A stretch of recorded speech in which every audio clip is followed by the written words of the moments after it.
This got to be the mid side, mid lake side.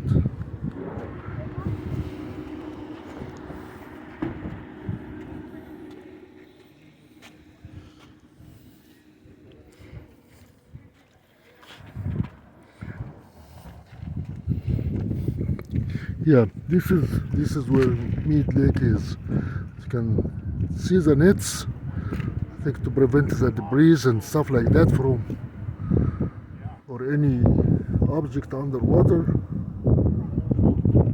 to get to the turbines. What are these four massive columns? We will figure out when we get inside. I still don't know too much about the layout.